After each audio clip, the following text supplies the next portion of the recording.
الحمد لله على نواله والصلاة والسلام على سيد جماله أما بعد فأعوذ بالله من الشيطان الرجيم بسم الله الرحمن الرحيم من عمل صالحا من ذكر أو أنثى وهو مؤمن فلنحيينه حياة طيبة صدق اللہ العظیم وصدق رسولہ النبی الکریم الامین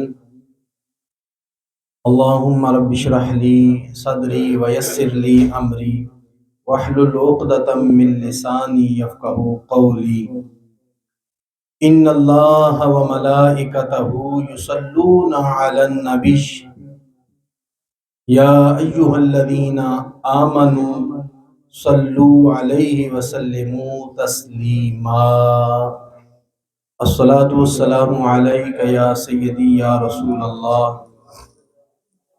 وعلی آلک واصحابک یا حبیب اللہ الصلاۃ والسلام علیک یا خطیب الانبیاء والمرسلین وعلی آلک واصحابک یا رحمۃ للعالمین کسے نال وفا نہیں کیتی اے دنیا بے اعتباری تے نا محبوب ریا کوئی ایتھے تے نہ کسے دی سرداری ایتھے کسے دے پیر نہیں لگے آزم ایتھے دل نہ لاویں نتے روسیں جاندی واری اللہ تبارک و تعالی جل جلالہ و اعظم شانہ و اتم برہانہ کی حمد و ثنا اور اس کے پیارے حبیب مکرم شفیع معظم نور مجسم مولائے کل دانائے سبل ختم الرسل حسن کل اخلاق کل وارث جینا وجہ تخلیق زمین و زماں دستگیر جہاں غم گسار زماں سید سروراں حامی بے کساں خاتم النبیین رحمت للعالمین احمد مجتبیٰ جناب حضرت محمد مصطفیٰ صلی اللہ علیہ وآلہ وسلم کی بارگاہ اقدس میں ہدیہ درود و سلام کا نذرانہ عرض کرنے کے بعد میرے نہایت ہی واجب الاحترام حاضرین و سامعین، آج کا یہ پروگرام ہم سب کے بڑے بھائی جان ہمارے محسن محترم مظہر اقبال صاحب مرحوم و مغفور ان کے سالانہ ختم شریف کے اندر ہم سبھی بھائی حاضر ہیں اور اس موقع پر وقت کو مد نظر رکھتے ہوئے ایک دو باتیں اصلاحی عرض کر رہا ہوں۔ قرآن مجید کے اندر اللہ رب العزت نے ارشاد فرمایا من عامل صالحا من ذکر او انثى وهو مؤمن فلنحيينه حیاۃ طیبہ۔ یہ آیت مقدسہ اپنے دل میں بٹھانے والی ہے، اس کا معنی اگر بندہ سمجھ لے تو زندگی بڑی خوبصورت گزر سکتی ہے۔ اللہ پاک نے فرمایا جو عمل نیک کرے، مرد ہو یا عورت ہو مومن،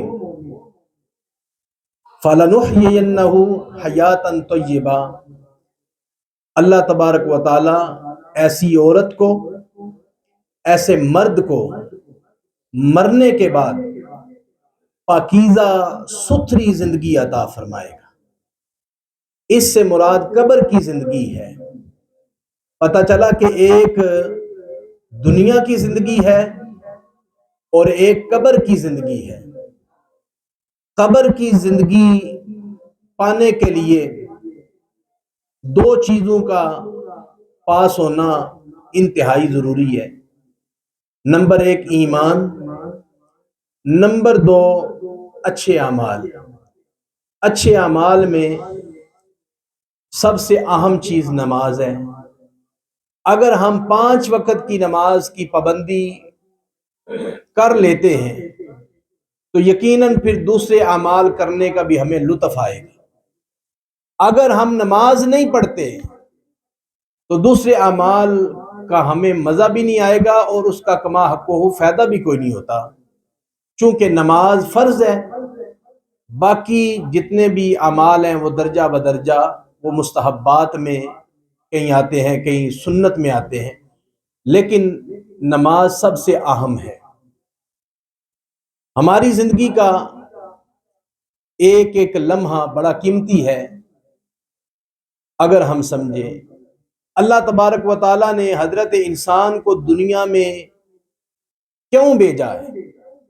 یہ 60 سال کی زندگی دی ہے، 70 سال، 80 سال، لیکن اس کے بدلے میں اللہ پاک نے جو ہمیں انعام عطا کرنا ہے وہ بہت بڑا ہے۔ دیکھیں ادھر صرف 70-80 سال کی عمر ہے، زیادہ کریں تو 100 سال۔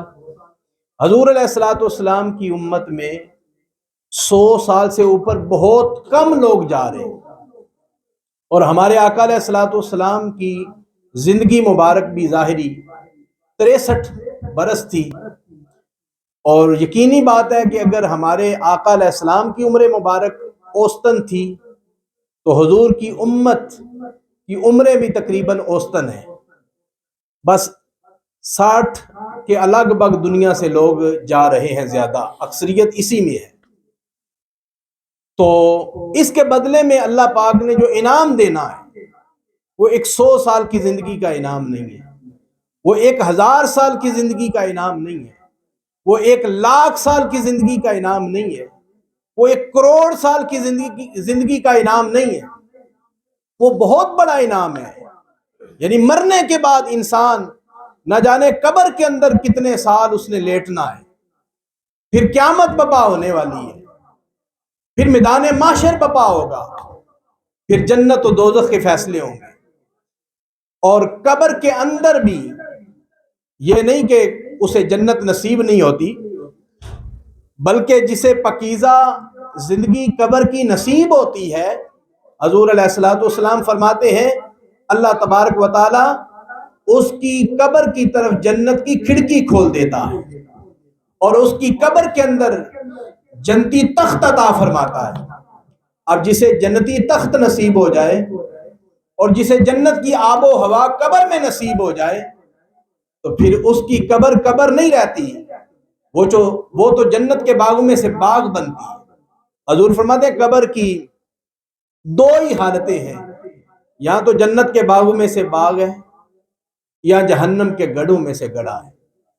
لیکن جو حضور کا وفادار امتی ہے، جو دنیا میں رہ کر اچھے اعمال کرتا ہے، دنیا میں رہ کر اپنے ایمان کی حفاظت کرتا ہے، یقیناً اس کی قبر جنت کے باغوں میں سے باغ ہے۔ تو میں یہ عرض کر رہا تھا کہ ہماری زندگی بڑی مختصر ہے، ہم نے اس کا ایک ایک لمحہ اس کی ہم نے قدر کرنی ہے، اور ہم دن بدن موت کے قریب ہوتے جا رہے ہیں۔ اگر کسی کی 60 سال عمر ہے تو روزانہ کا 1 دن ہماری زندگی کا کم ہو رہا ہے، روزانہ کی 1 رات ہماری کم ہو رہی ہے، دن بدن ہم موت کے قریب تر قریب ہوتے جا رہے ہیں۔ اس کی میں مثال یوں دیتا ہوں کہ ایک بادشاہ تھا،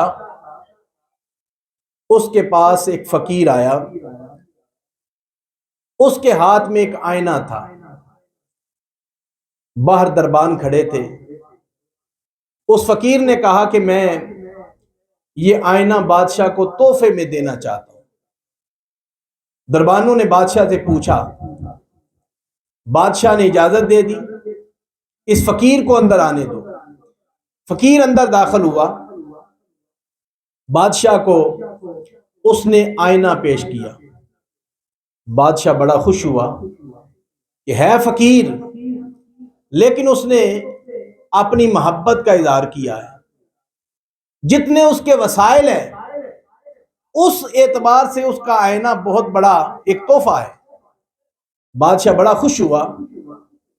بادشاہ نے فقیر سے کہا، اے فقیر، تو نے میرا دل خوش کیا ہے، لہذا میں تمہیں اجازت دیتا ہوں کہ آج عشاء کی نماز سے لے کر طلوع فجر تک، صبح کی اذان تک تجھے میرے محلات سے مال اٹھانے کی اجازت ہے۔ فقیر دل ہی دل میں بڑا خوش ہو رہا تھا کہ آج اتنا خزانہ اٹھاؤں گا، اتنا مال اٹھاؤں گا کہ ساری زندگی بیٹھ کے کھاؤں گا۔ اب فقیر عشاء کی نماز کے بعد بادشاہ کے محل میں داخل ہوا۔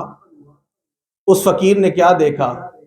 کہیں سونا پڑا ہے، کہیں چاندی پڑی ہے، کہیں ہیرے پڑے، کہیں جوہرات پڑے، کہیں دولت کے ڈھیر لگے ہوئے۔ فقیر دل ہی دل میں بڑا خوش ہو رہا تھا، لیکن ساتھ ہی فقیر بادشاہ کے بستر پہ چند لمحے بیٹھا، ٹوٹی ہوئی چارپائی پہ لیٹنے والا تھا۔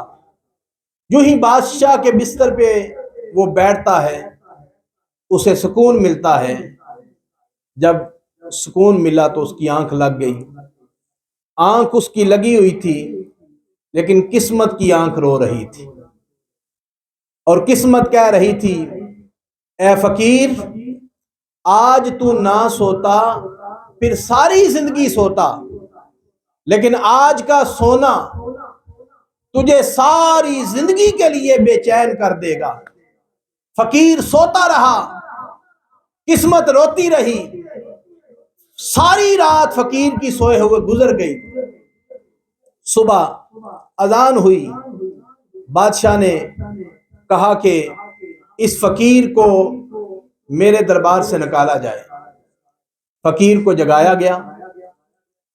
فقیر رو پڑا اور کہنے لگا، اس بات میں کوئی شک نہیں کہ بادشاہ نے جو ٹائم دیا تھا وہ ختم ہو گیا ہے، لیکن سنو، میں نے تو کوئی خزانہ اٹھایا ہی کوئی نہیں، مجھے اجازت دو میں کچھ نہ کچھ اٹھا لوں۔ بادشاہ نے کہا، جتنا ٹائم دیا تھا وہ ٹائم ختم ہو گیا ہے، اب تجھے خزانہ اٹھانے کی اجازت نہیں ہے۔ فقیر آیا خالی ہاتھ، اور خالی ہاتھ ہی واپس چلا گیا۔ اگر وہ رات نہ سوتا، خزانے اٹھاتا، پھر ساری زندگی سوتا رہتا، لیکن اس نے ایک رات آرام کی خاطر ساری زندگی کو بے چین کر دیا۔ یہی حال آج کے مسلمان کا ہے کہ ہم نے تھوڑے سے لمحے کے لیے ہم دنیا میں آئے ہیں، 50 سال کی زندگی گزارنے کے لیے، 60-70 سال کی زندگی گزارنے کے لیے، پھر ہم سب نے قبروں میں چلے جانا ہے۔ یہ تو وہ بات ہے جسے کوئی کافر بھی جھٹلا نہیں سکتا، کہ وہ وقت دور نہیں ہے جس طرح ہمارے بڑے بھائی جان قبر میں آرام کر رہے ہیں، وہ وقت ہم سب پہ آنا ہے، ہم سب نے قبروں میں اترنا ہے۔ زندگی کا ایک ایک لمحہ بڑا قیمتی ہے۔ اللہ پاک نے فرمایا، اے حضرت انسان، تجھے میں نے مہلت دی ہے، یہاں سے خزانے اٹھا لے، نمازیں پڑھ لے، زکاتیں دے لے، نفل پڑھ لے، رمضان المبارک کا مہینہ قریب ہے، روزے رکھ لے، نماز تراویح پڑھ لے، قرآن پاک سے محبت کر لے۔ یہ تیری زندگی کا ایک ایک لمحہ بڑا قیمتی ہے۔ اس کے بعد ملک الموت آنے والا ہے۔ جب ملک الموت آئے گا اور تو کہے کہ اے ملک الموت، میں نے تو کچھ حاصل ہی نہیں کیا، میں نے تو نمازیں ہی نہیں پڑھی، میں نے تو روزے نہیں رکھے، میں نے نماز تراویح نہیں پڑھی، میں نے قرآن نہیں پڑھا، چند لمحوں کے لیے مجھے مہلت دے دو تاکہ میں اچھے اعمال کر لوں، تو کیا خیال ہے ملک الموت ہمیں ٹائم دے گا؟ یقینی بات ہے کہ ملک الموت 1 سال تو دور کی بات ہے، 1 مہینہ تو دور کی بات ہے، 1 ہفتہ تو دور کی بات ہے، 1 گھنٹہ تو دور کی بات ہے، 1 منٹ تو دور کی بات ہے، ملک الموت 1 سیکنڈ بھی نہیں دے گا، وہ اللہ کے حکم کا پابند ہے۔ کیوں؟ اللہ پاک نے فرمایا وَلَن يُؤَخِّرَ اللَّهُ نَفْسًا إِذَا جَاءَ أَجَلُهَا وَاللَّهُ خَبِيرٌ بِمَا تَعْمَلُونَ۔ جب کسی کی اجل کا وقت آتا ہے، جب کسی کی موت کا وقت آتا ہے، تو ہم اسے 1 سیکنڈ بھی نہیں دیتے، یہ قرآن کا فیصلہ ہے۔ اور دوسری آیت میں فرمایا قُلْ لَكُمْ مِيعَادُ يَوْمٍ لَا تَسْتَأْخِرُونَ عَنْهُ سَاعَةً وَلَا تَسْتَقْدِمُونَ۔ محبوب آپ اپنی امت کو آگاہ کر دے، جب کسی کا موت کا وقت آتا ہے تو ہم 1 سیکنڈ نہ آگے کرتے ہیں نہ پیچھے کرتے ہیں، یہ قرآن کا اعلان ہے۔ ہمارا اس پر پختہ ایمان ہونا چاہیے کہ موت نہ تو بیماری میں ہے، موت نہ تو ایکسیڈنٹ میں ہے، موت اللہ کے امر کا نام ہے، موت وقت مقررہ ہے ہر ایک کے لیے۔ اور ایک اور آیت میں فرمایا وَيَسْأَلُونَكَ عَنِ الرُّوحِ قُلِ الرُّوحُ مِنْ أَمْرِ رَبِّي۔ اے پیارے محبوب آپ سے پوچھتے ہیں کہ روح کیا ہے؟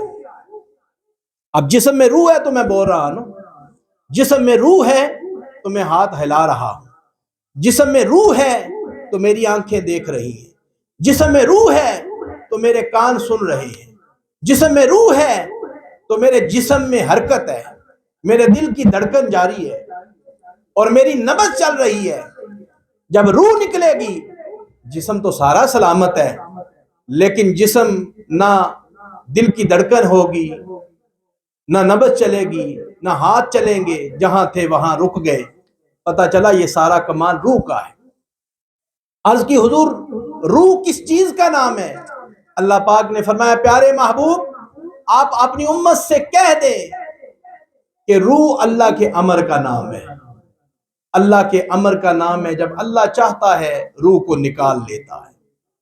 لیکن موت جو ہے، ابھی تو بچہ ماں کے بطن میں ہوتا ہے، موت کا فیصلہ ماں کے بطن کے اندر ہو جاتا ہے۔ یہ جو بچہ ماں کے بطن میں ہے، جس نے دنیا میں آنا ہے، اس نے سانس کتنے لینے ہیں، اس کی زندگی کے سال کتنے ہیں، یہ ماں کے بطن میں فیصلے ہو جاتے ہیں۔ اس کا رزق کتنا ہے، یہ بچہ نیک ہے بدبخت ہے، اس کی زندگی کے ایام کتنے ہیں۔ حضور علیہ السلام فرماتے ہیں یہ سارے فیصلے بچے کا دنیا میں آنے سے پہلے پہلے ماں کے پیٹ میں اللہ پاک فرما دیتا ہے۔ لہذا ہمارا ایک ایک لمحہ بڑا قیمتی ہے۔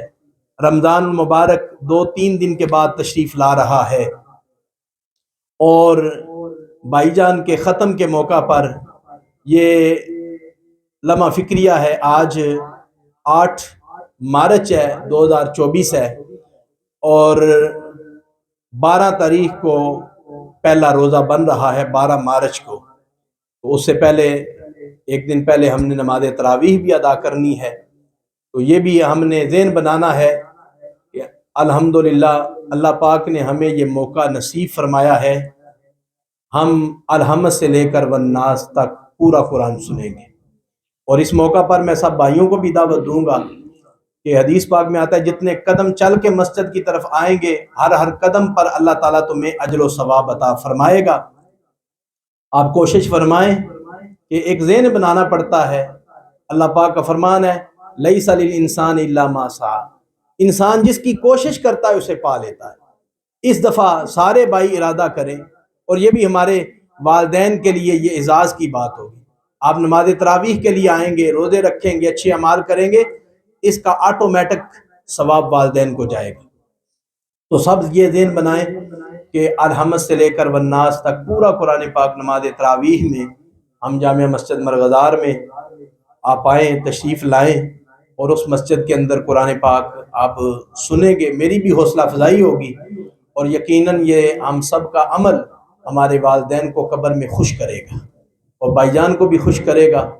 تو حدیث پاک ہے، من صام رمضان ایمانا و احتسابا غفر لہ، جس نے ماہ مقدس کو پا لیا، اس کے روزے رکھے، نماز تراویح ادا کی ایمان اور اخلاص کے ساتھ، کریم آقا علیہ السلام فرماتے ہیں اللہ پچھلے سارے گناہ بخش دیتا ہے، اللہ تبارک و تعالیٰ پچھلے سارے گناہوں کی معافی عطا فرما دیتا ہے۔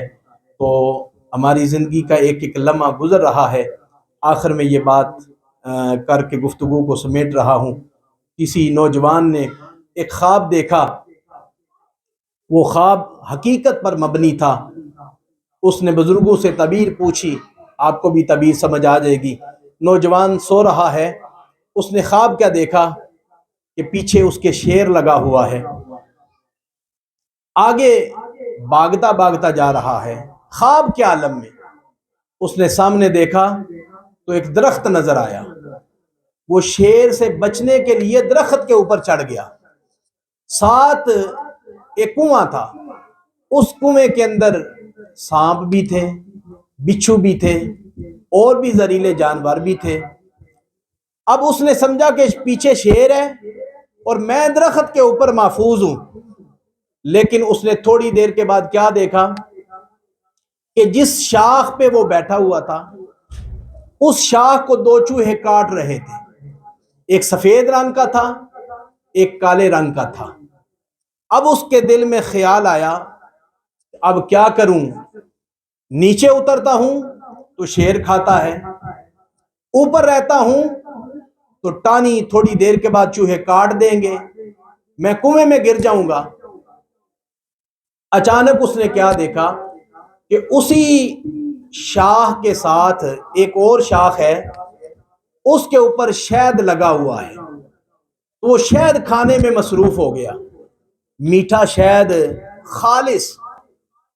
جب اس نے کھایا نا، اسے مزہ آیا، وہ یہ بات بھول گیا کہ جس ٹہنی پہ بیٹھا ہوں اس کو چوہے کاٹ رہے ہیں، وہ اس بات کو بھی بھول گیا کہ میرے پیچھے شیر لگا ہوا ہے، وہ اس بات کو بھی بھول گیا کہ یہ ساتھ کنواں ہے، اس کے اندر سانپ اور بچھو ہیں، اگر یہ شاخ کٹ گئی تو میں اس کے اندر جا گروں گا۔ ان ساری باتوں کو وہ بھول گیا، میٹھا میٹھا شہد کھاتا رہا۔ اچانک چوہوں نے جب اپنا کام کر دیا، ٹہنی کو کاٹ دیا، وہ بندہ خواب میں کنویں میں گرا، اس کی آنکھ کھل گئی، بزرگوں سے جا کے پوچھتا ہے کہ حضور یہ خواب دیکھا ہے، اس کی تعبیر کیا ہے؟ آپ بھی سنیں گے، یقیناً غفلت کے پردے دور ہوں گے۔ بزرگ فرمانے لگے جو تیرے پیچھے شیر لگا ہے نا، اس سے مراد ملک الموت ہے، جو روح نکالنے والا فرشتہ ہے، اور جو درخت ہے اس سے مراد تیری زندگی ہے، اور جو کنواں ہے اس سے مراد تیری قبر ہے، اور جس شاخ پہ تم بیٹھا تھا جو تمہیں سفید اور سیاہ دو چوہے نظر آئے ہیں، اس سے مراد تیرا دن اور رات ہے۔ کیا مطلب کہ سفید چوہا اور سیاہ چوہا دن رات کے مناظر پیش کیے گئے ہیں، وہ تیری زندگی کو کاٹ رہے ہیں۔ روزانہ ایک دن گزر جاتا ہے، تیری زندگی کاٹی جا رہی ہے، روزانہ رات گزر جاتی ہے، تیری زندگی کی ایک رات کم ہوتی جا رہی ہے۔ تو اچانک بندہ غفلت میں زندگی گزارتے گزارتے آخر میں قبر میں جا چل گرتا ہے۔ تو اس لیے یہ لمحہ فکریہ ہے کہ جو اللہ پاک نے ہمیں دن عطا فرمائے ہیں، مہینے عطا فرمائے ہیں، سال عطا فرمائے ہیں، ہم غفلت میں نہ گزاریں۔ دنیا میں آنے کا کوئی ہمارا مقصد ہے، وہ مقصد یہی ہے کہ ہم اچھے اعمال کریں اور اپنی زندگی کو خوبصورت بنائیں، اپنے اخلاق اچھے کر لیں، ایک دوسرے کے ساتھ محبت کریں، اور 5 وقت کی نماز کی پابندی کریں، اور اپنی زندگی سے جتنا فائدہ ہم اٹھا سکتے ہیں ہم اٹھائیں، دین بھی ہم اس سے سیکھیں، اچھے اعمال بھی سیکھیں، اچھے اعمال کریں، دنیا بھی کمائیں۔ دنیا بڑی اچھی ہے، لیکن اگر ہم نماز کے ساتھ ساتھ دنیا حاصل کریں، نمازیں پڑھ کے دنیا کمائیں تو دنیا اچھی ہے۔ اگر نمازوں کو چھوڑ کے دنیا کمائیں گے تو یہ دنیا ہمارے لیے اچھی نہیں ہے۔ اس سالانہ ختم کے موقع پر یہی پیغام ہے کہ ہم زندگی کے جو دن ہیں اللہ تعالی ہمیں اخلاص اور محبت کے ساتھ گزارنے کی توفیق عطا فرمائے، ہم سب بھائیوں کو آپس میں مزید محبت دے، اس دور کے فتنوں سے ہم سب کو محفوظ رکھے اور شیطان کی شرارتوں سے ہم سب کو دور رکھے، نفس کی شرارتوں سے ہم سب کو بچا کے رکھے۔ اللہ تعالیٰ یہ پیار ہمارا ہمیشہ قائم و دائم رکھے۔ آمین و آخر دعوانا ان الحمد للہ۔